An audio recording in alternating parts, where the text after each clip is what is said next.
Ladies and gentlemen, we are back. Yes, it's a Monday. We don't usually stream on Mondays, but it's a holiday today in Canada. So we are going to talk about the Raiders and some of the news that's been coming out this past week. For those who know, or those who may not know, this past week was the Raiders, I should recall it.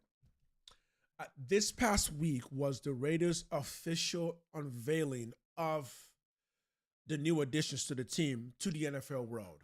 Press conferences, photo ops, interviews, events, plenty of them were had this past week. And of course, Fernando Mendoza is the number one topic of discussion, as well as the number one focus of the week's press conference, as well as the scheduling. Obviously, you guys have seen the schedule video, the Step Brothers video, and that seems to be the theme for the Raiders this year, trying to focus on brotherhood. I guess that's the way to put it, because it wasn't just Fernando and Cousins who were seen in a video. There was also Tyler Lindenbaum and Colton Miller were also seen in a video, as well as Brock Bowers and AJ Cole were also seen in the video. So the theme does very much clearly seems to be brotherhood, brothers. Okay, which is good. I'm gonna poke my head that way real quick and grab some chocolate. I'm gonna poke my head back in and eat the said chocolate, which is really good because I do feel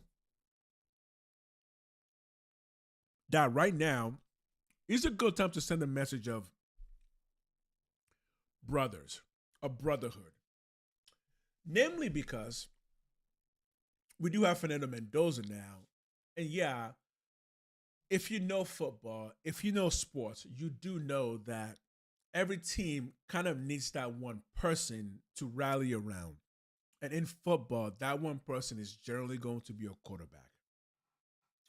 Last year, we didn't have that person. Geno Smith was always a stopgap. So I don't think the focus was Geno Smith last year, because the focus last year was primarily Genty, right?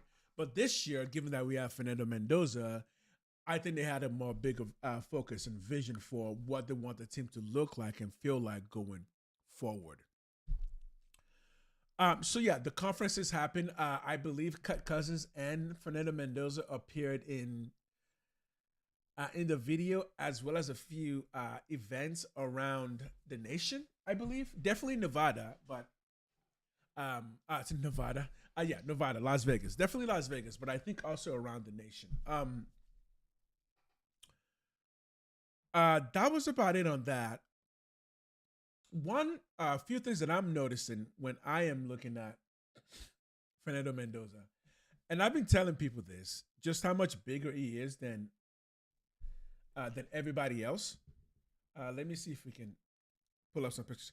Actually, this is pretty cool. The Raiders released a schedule release by the numbers on the official website. So this is the official website. Looking at the 2026 season by the numbers, and we see the Raiders' schedule includes 9 games against playoff teams from 2025. So 50% of our games are against teams that were in the playoffs. Obviously, because 2 of them are in our own division, right? And then 2 of them are also in AFC North, right? Patriots are North, because they also have the Bills in there with them as well. And of course, we've got, because we're playing the NFC West, we get the Rams, the Seahawks, and the Niners. Go figure, right? And now 3 of those teams made it to the playoffs. And of course, the Seahawks won the Super Bowl. Okay.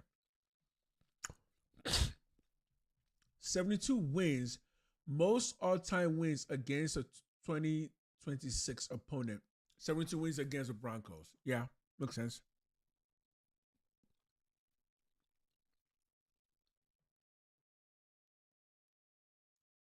Highest win percentage, 593, 0.593. Okay. Highest all-time win percentage against any of the 2026 opponents. That's the 0.596. Okay. Miles' longest road trip, obviously the Patriots. Obviously, right? Wait. Oh, because Buffalo's coming to us. Yeah.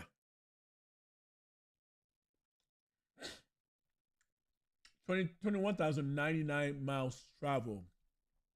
12th most in the league. Okay.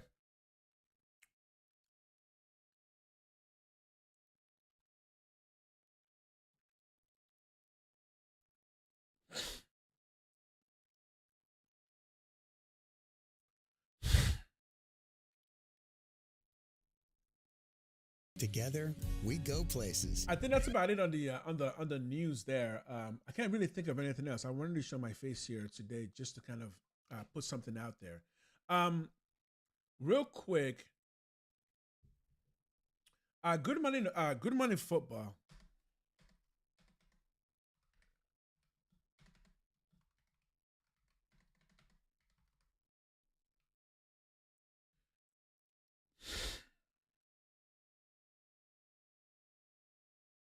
Good morning football. We got. Let me see if I can find it. With Herm Beautiful coming purple in. jacket with that Under Armour logo. And we want to know why you're in Baltimore, because we hear Jay Jetta's flight school is happening. It's an elite invite-only wide receiver camp for some of the nation's top. Nope. That's not it.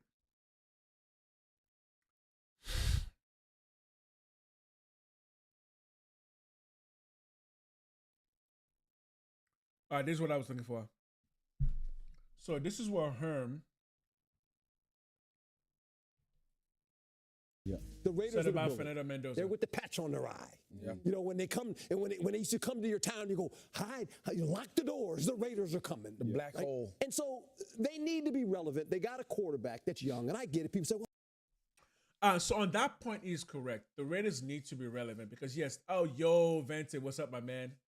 The topic right now, honestly, today was not a planned stream. It's just a holiday. So right now, I'm just kind of talking. But right this second, I'm talking about this video by Herm. So I'm just gonna play it through so we can kind of listen to it, and then we'll talk about it. They're with the patch on their eye. You know, when they come and when they used to come to your town, you go, hide, you lock the doors. The Raiders are coming. The black hole. And so they need to be relevant. They got a quarterback that's young, and I get it. People say, well, you're gonna mess him up. How you gonna mess him up? He's a football player. That's up to you to get him ready to play. Kirk Cousins is fine. But Kirk Cousins is a good guy to have around him. You remember that guy, Captain America, Tom Brady? Yeah. He's around too. You know what happened to him? How he got his start? We knocked Bledsoe out, and in comes Captain America. Before he was Captain America, it was Tom Brady, running in the game. You know, so it was like a Michigan guy. Yeah. He did pretty good. Yeah. You can't be afraid. When you draft a guy, the number one pick in the draft, you're going to say, well, you're going to hold the clipboard now for like a year or two and watch Kirk. No, you're not. Go play. If he's ready to play, play him. Okay. So that's Herm. Thoughts on that? Basically, Herm is arguing that just start Mendoza week 1. Why not? So this talk has been coming up more and more because Mendoza continues to just impress everyone, right? The interviews, the arm talent, like okay. So play Mendoza after bye week, which is what I actually said in my last video would be the most likely scenario, that we will play him after the bye week, which is week 13. So let's bring up the schedule, because when you see the schedule, you'll kind of see why week 13 makes the most sense, and that's probably kind of what the NFL algorithm was thinking. Because in case people don't know this, the NFL does pick their games based on I believe they have an algorithm they use to pick their games, right? I believe there is an algorithm for that. And in the schedule video that I said, I also said that week 14 makes the most sense. Namely because by week 14, by the bye week, we would already know if the Raiders are pushing the playoff or not, right? By week 13, it will be pretty clear if we're pushing the playoffs or not. also put him in when we're officially going to lose the game we're in. Yeah. So week 13 makes the most sense because if you look at the schedule, there is a gauntlet that the Raiders have to face, an absolute gauntlet we have to face. Starting with the Chargers week 2. Actually, that's a home game, even though we're playing at SoFi. That's still a home game for us. But most definitely starting at week 3, there's a gauntlet, and the Saints is the weakest of this gauntlet. But we got the Chiefs, we got the Patriots, and we got the Bills. Those are our playoff teams. And then we go to the Rams, another playoff team. The Jets, we get a little reprieve, but then we're facing the Niners and the Seahawks. That is a gauntlet right there. Here's the thing. By the end of this week, by the end of week 11, we will already know if the Raiders are pushing for anything this year. Remember how the Raiders didn't have a primetime game? Well, with the new NFL rules, the last 2 weeks, we can still get a primetime game because that's going to be determined based on how well we're doing as the week is progressing. By the end of week 13, Mendoza is either going to be starting or starting against the Seahawks. I'll talk about that in a second because there's a chance there too. Mendoza will be starting, or the Raiders are pushing for a playoffs with Cousins, or Mendoza's already been starting. So I theorize that the earliest possible time that Mendoza could start, the earliest possible time, barring injury, not assuming injury, if there's no injury, if it's just bad, the earliest that he would start, I believe, would be against the Buffalo Bills. Right? I think the Buffalo Bills would be the earliest. So bad meaning we lost this game, we gave him one more chance, we lost this game to the Chiefs because he wouldn't. Okay, fine. I could see week 4. But no, you wouldn't throw Cousins out that quickly unless Cousins is really, really bad. Exactly. So we can beat Miami. So that's going to give a little bit of a break just to the mindset of taking Cousins out. If Cousins can beat Miami, that buys him an extra week at least. So we go here and here. But here's the thing. Even if we don't win either of these 2 games, one of these 2 will be close enough. Because Cousins is not going to go down to the Chargers without a fight. And to the Saints, maybe. The Saints game is the one I see Cousins maybe throwing away, where it's obvious we could have won that game, but then Cousins made a bad play and then we lost it. Yeah, so starting 0-2 will be bad. So I very much think Cousins is coming out firing on all cylinders both of these games. And I could see us going 2-0. I could. Here's where we're going to start fluttering a bit. It's this New Orleans game. Because it is very much Kirk Cousins to start hot and then to just drop a game inexplicably in like week 3, week 4, and then make us all go, okay, is he washed? And then we're going to give him another shot in week 4. So I do think unless Cousins gets injured, I do think he's going to play week 4, right? Because, yeah, we need some typical Raider BS, bullshittery before we settle down. And that bullshittery is going to come here. Like week 3, like Cousins, that was you threw it away. What just happened? Give him another shot with his Chiefs. He's going to play hard because it's the Chiefs. The Patriots might beat us down, even though I keep saying we are in the Patriots' head. I think we're in their heads. I think we're in the entire head of the Patriots, their fan base. We're in their head. We would never let them forget the talk rule that started the entire dynasty. We would never let them forget it.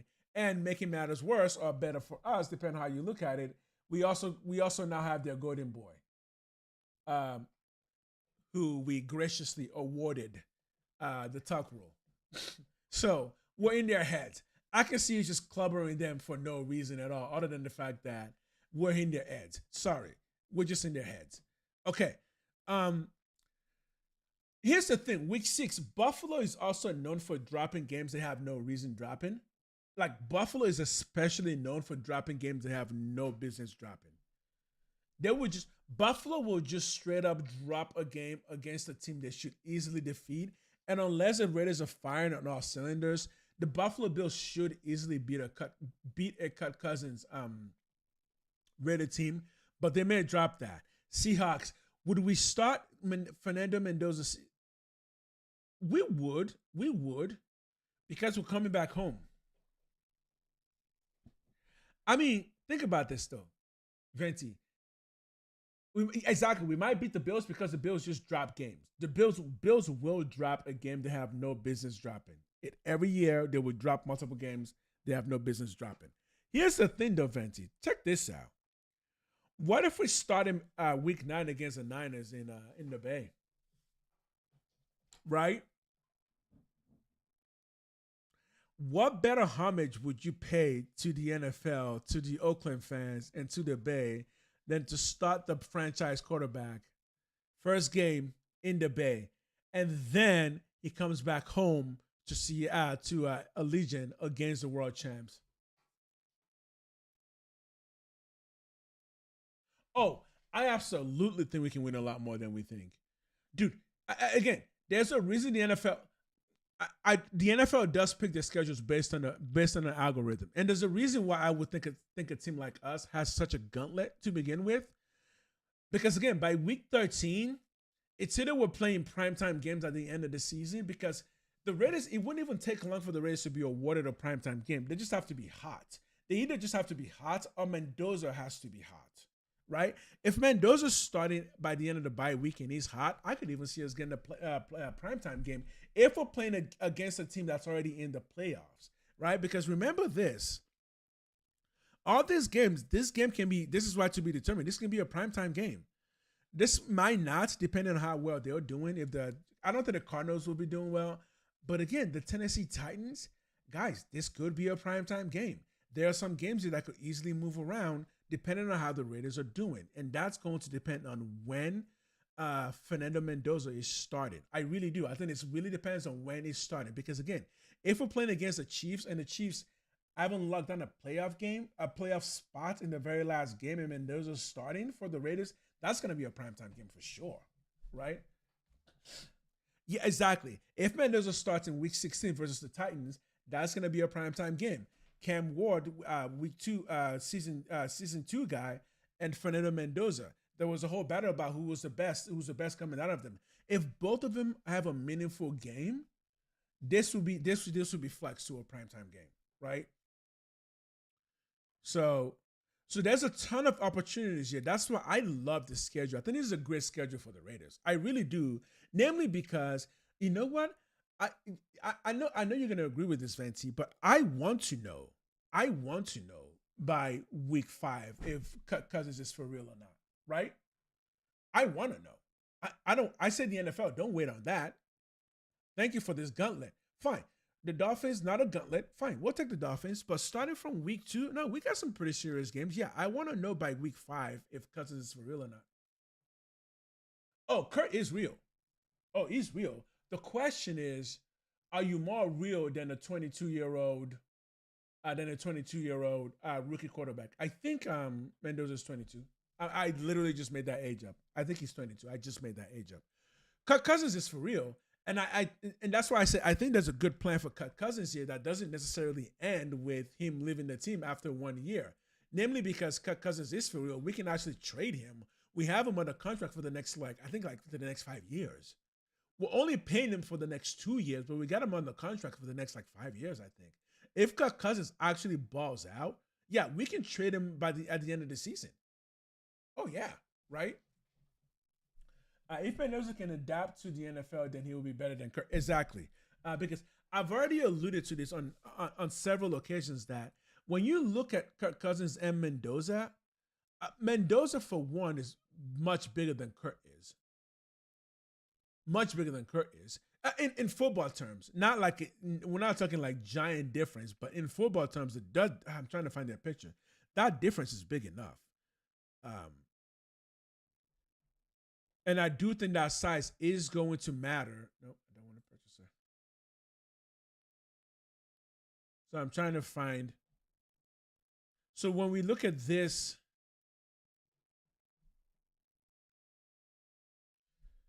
sorry, we're just going to do that commercial BS thing. We in Vegas, Yeah, we roll the dice. Yeah, exactly. So I've already said there's already a lot of ways where you can see Mendoza starting over Kurt, right? But that's to say that Kurt is a fantastic quarterback, and he's certainly not gonna go down without a fight. But trust me when I say this. These two are very different in size. Fernando Mendoza is quite a lot bigger than Kirk Cousins. And also, given how much younger Mendoza is, his body's still growing, and he's still gonna grow more muscles. He's quite bigger. I'm Kirk. I'm Fernando. He has 3 interview games to show us. You're gonna have to call me Kirk O'Chain. That's a funny thing. I actually think preseason is going to let us know who will be starting game 1, because it's not going to be Mendoza. Mendoza's not going to be starting week 1. I know what Herman Edwards said, but he can't start week 1. It just wouldn't make any sense for him to start week 1, right? That's the thing with Mendoza. It would make no sense for him to start week 1, because for him to start week 1, you would have to know during preseason that he's good enough to start week 1, which means he will have played most of preseason. I don't see a world where Mendoza's starting week 1 unless Kurt gets injured. That's about it, right? That's about it. So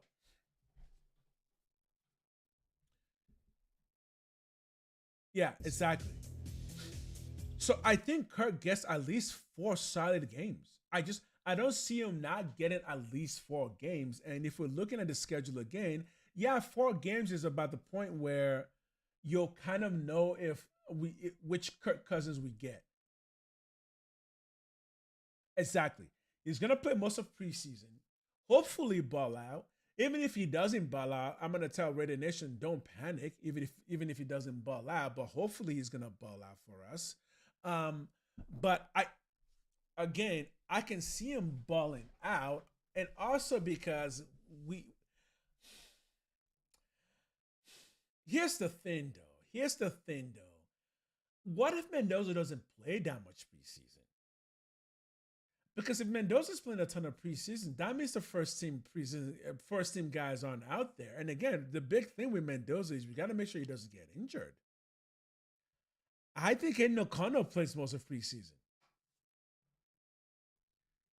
I really do.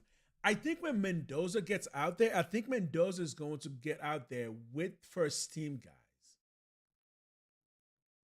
Right? I think Kirk Cousins is going to start the preseason games, maybe play the first half. Jeez. No, I take this back. I think Mendoza is going to start the very first preseason drive. I do. I think he starts the very first preseason drive. Shop AOC. Let me end this segment real quick, and I'm gonna start that segment talking about shopping AOC. Give me a second. Yeah, ladies and gentlemen, Raider Nation. Next question that we gotta deal with is AOC. What's gonna happen with Aiden O'Connell? People are suggesting that we should just go ahead and shop Aiden O'Connell. Shop meaning trade him off or put him on a trading block. And if we do, who's going to go for Aiden O'Connell? So for those who are watching in chat, if we traded Aiden O'Connell, who do you realistically think is going to trade for Aiden O'Connell? I have one team in mind.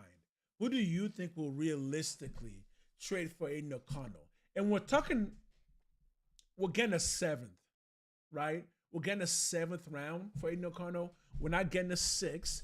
We're getting a 7. But who will give up a 7 for Aiden O'Connell? I have one team in mind. Let me know who you think.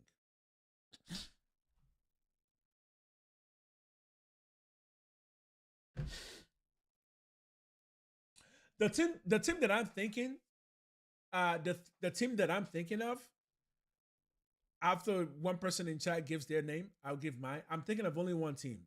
There are several teams that could go for him, but I'm thinking of one team in particular. That's assuming the Raiders don't keep him. Because again, unless we're trying to keep Cut Cousins for the next 3 years, I do believe it makes more sense to keep Packers. You said Packers, okay? Yeah, I could say the Packers. They just lost McGahee.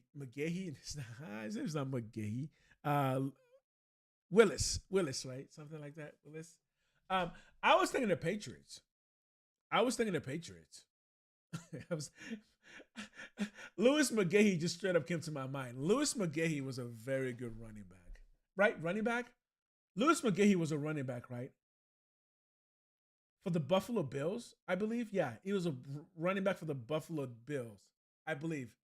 Yeah, I think the Pats make sense because they have Josh McDaniels. And Josh McDaniels drafted AOC. He drafted him, so he kind of knows. But here's the crazy thing. The only difference between Aiden O'Connell and Fernando Mendoza is Fernando Mendoza is just more athletic. That's the only main difference. Arm length is the same. In fact, arm talent is the same. Aiden O'Connell can throw a mean back shoulder fade too. I mean, Aiden O'Connell is very accurate. He's just not very mobile. And I mean, not very mobile at all. If you watch Aiden O'Connell throw a football, this is so cool. When you start looking at this.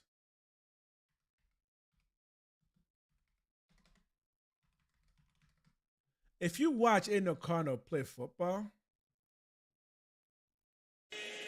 And it was complete, 1st and 10. Blocked by Jacobs. Here he's caught. He can sling a ball and pinpoint that accuracy like nobody's business. Exactly. And that's the thing. Vante just said, if you're not athletic in football in this day and age, you're kind of just sorry. But Aiden O'Connell has developed this particular style of throwing that I love. Let me see if I can find Uses it. that arm and reaches up. Because it's not like Aiden O'Connell doesn't know his weaknesses. He does. So he developed a particular style of throwing that really works. And I think someone like Brett Favre also used it. Not there.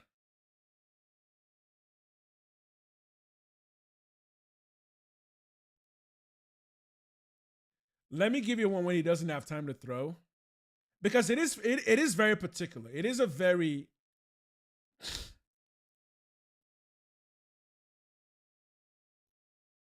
I'm gonna find it. I'm telling you, I'm gonna find it.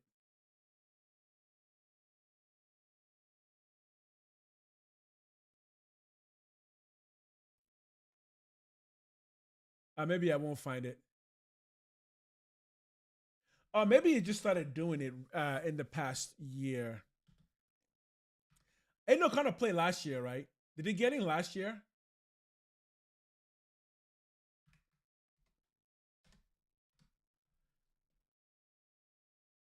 The Renfro play. I want to see if Ain't no kind of, yeah, I think this is.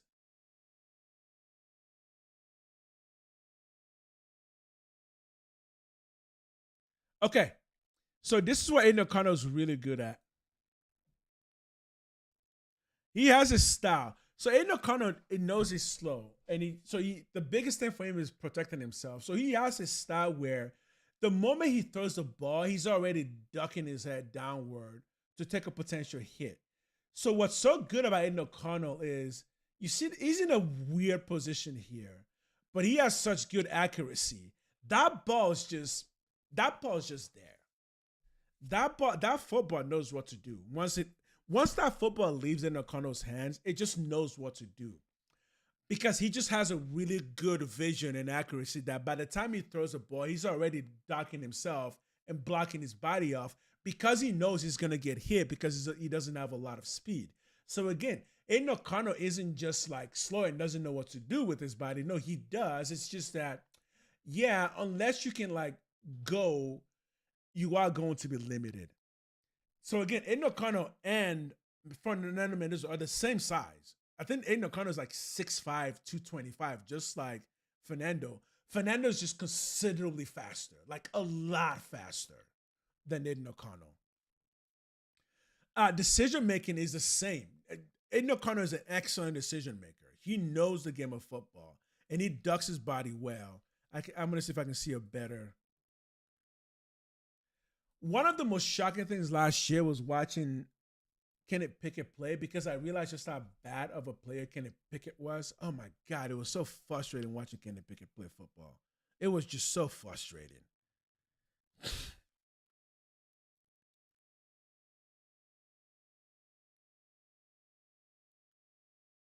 I want to see if I can find a one that's equally as. Yeah, but yeah, this is my point here. Like, so in this situation, another quarterback is gonna move a bit, right? Like a Jaden Daniels. Just imagine they're gonna be able to stand in that pocket and move a little better.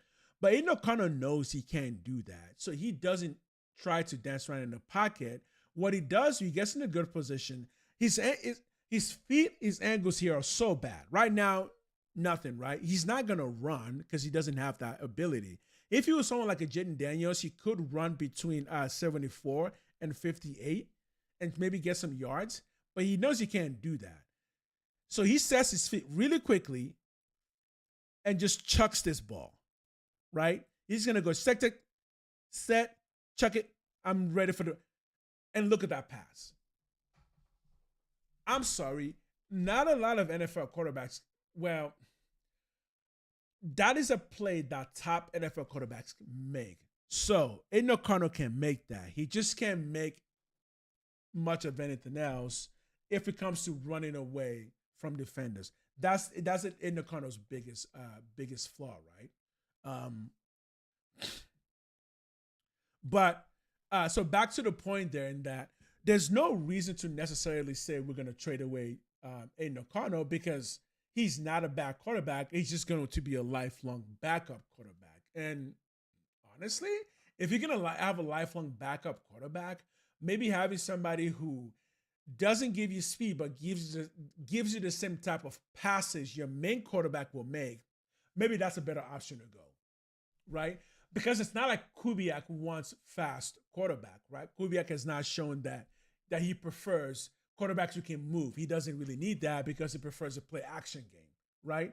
That's why Kubiak is going to keep you on the center, run a lot of play action, friendly for quarterbacks who maybe don't have a lot of mobility, more old school, rather than what you currently have now, which is more of your RPO game. Okay, so Aiden O'Connor's getting cut. Let me see.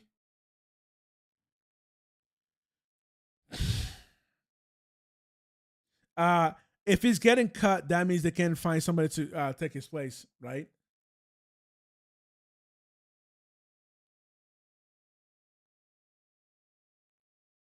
Aiden, actually, let me open Twitter here.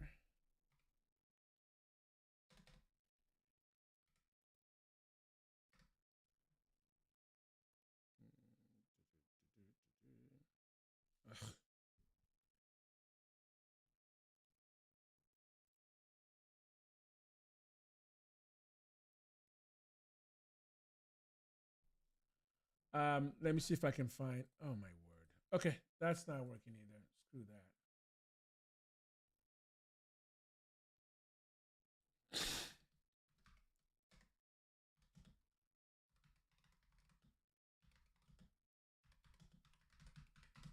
I'm just gonna put AOC getting cut by Raiders.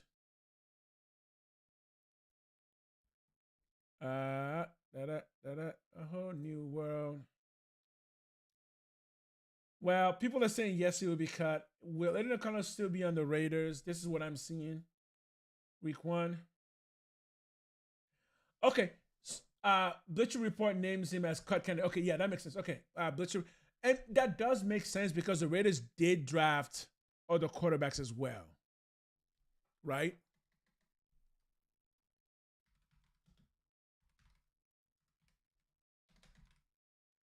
That does make sense, right?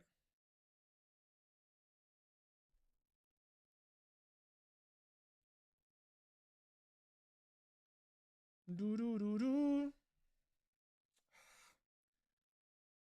much cookies everywhere. Okay, we don't have to look it up. Namely because, yeah, it is believable to say that Aiden O'Connor is going to get cut. I'm going to still hold judgment on that because there's no reason to cut him necessarily. If we cut him, we don't save a bunch of money, right? If we cut him, we don't save a bunch of money. And Aiden O'Connell is also a really smart quarterback, though. He's also a very brainy quarterback. So again, a lifelong backup because he's just he understands the game of football, right? Here's the question. Here's a weird question. If Aiden O'Connell goes in as a backup for a starting QB in a playoff game, would you be confident Aiden O'Connell could pull off one playoff game win? I think the answer is yes. Keep him and let Kurt work next year. Yeah, exactly. I think based on how Kirk Cousins plays this season, we either trade him next year because, yeah, we can trade Kirk Cousins, by the way. Next year, we can trade him. We don't have to release him. So if he's actually performing well and ends the season as a starter, dude, imagine this. Kirk Cousins actually makes a playoff game. Imagine this. Kirk Cousins makes it to the playoffs. Imagine this. He wins a playoff game. You can probably you can get a third round pick for a Kirk Cousins that goes to a playoff. You can get a third for that. Right? Because if Kurt actually goes to the playoffs or does well enough, every team that drafts a quarterback next year, and we're anticipating that 5 teams next year are going to draft a QB, because Archie Manning is probably going to lead the NFL college QB. 5 teams drafting a QB. At least 2 of them are going to want to say, hey, look, Kirk Cousins was really good for Mendoza to just have somebody sit behind him for a year. Let's try that same experiment. And then somebody will be willing to give up a third for that. Oh, yeah. If Kurt does well this season, I would be willing to give up a third. If I was like the Jets and I'm going to draft somebody next year, I would be willing to give up a third to get Kurt in the house to replicate that same magic of give us a good season while our future quarterback waits behind you with the clipboard. If Kurt can play that role well, yeah, other teams are going to be coming for him next year. Oh, yeah, absolutely. I guarantee that, right? Because that is the veteran versus rookie game, right? That's the reason the Jets got Geno Smith. We need a bridge. They want a 2-year bridge. They want a potential 2-year bridge. Because the Jets are going to use Geno. Hopefully, doesn't get Aaron Glenn fired because Aaron Glenn is in a hot seat right now, right? Get Geno in there. Maybe he saves you and wins you 9 games, right? How many more years does who have left, Kurt or Geno? 2 different scenarios because I would only give him a 4th. For Kurt, you would give a 4th? Yeah, I would take a 4th. I'll take a 4th. Yeah, I'll take a 4th. I think Kirk Cousins has 3 more years. I think he has 3 more years. I think Kurt's going to stop when he can get a guaranteed contract anymore. No, I took it back. No, I think Kurt's going to be Joe Flacco. No, I think Kurt's going to be Joe Flacco. I'm serious. I think Kurt's going to play for another 6 years. I think Kirk Cousins is going to play for another 6 years. I'm dead serious. I don't know why I missed that for a second. Unless the Achilles heel is really that bad, Kurt's still in pretty good shape. I mean, Kurt has played a lot of football, but he hasn't played a ton of football. Because Kirk Cousins hasn't had a long playoff run. Yeah, it's not like he plays more games than Mahomes every year. No. He's still fairly healthy, I'm pretty sure. I don't know how old he is, but how old is Kirk Cousins? I mean, Joe Flacco's still going strong.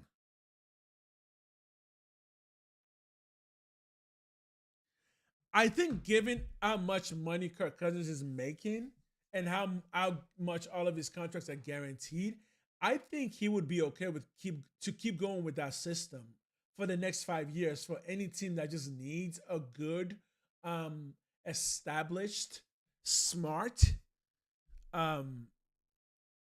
elder quarterback. I mean, he's no Joe Flacco because Joe Flacco's won a Super Bowl, and he's no Aaron Rodgers because Aaron Rodgers has a Super Bowl, right?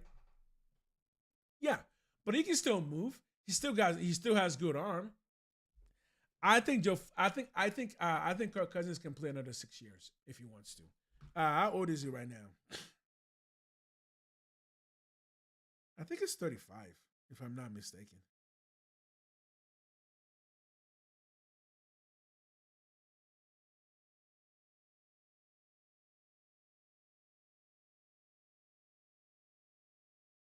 I'm gonna say 35. Kirk Cousins is.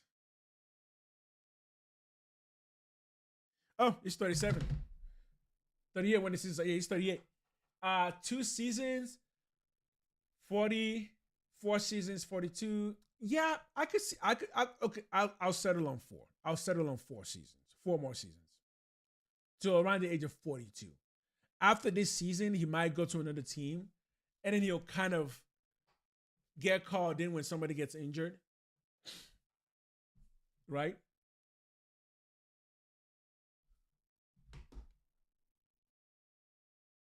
Yeah, he is. Yeah, 37, gonna be 38. Yeah. Yeah, 35 is pretty young. For some reason, I thought he was young. Yeah. But yeah, no, I could see that happening.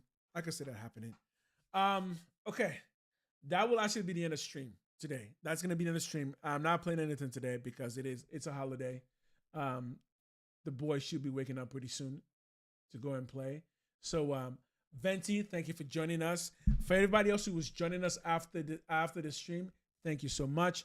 I will be back all week. So all week I'm streaming. I will be back again streaming tomorrow between 11 and 12. I will be back again tomorrow between 11 and 12. And we're streaming all week. Every day this week, we're streaming.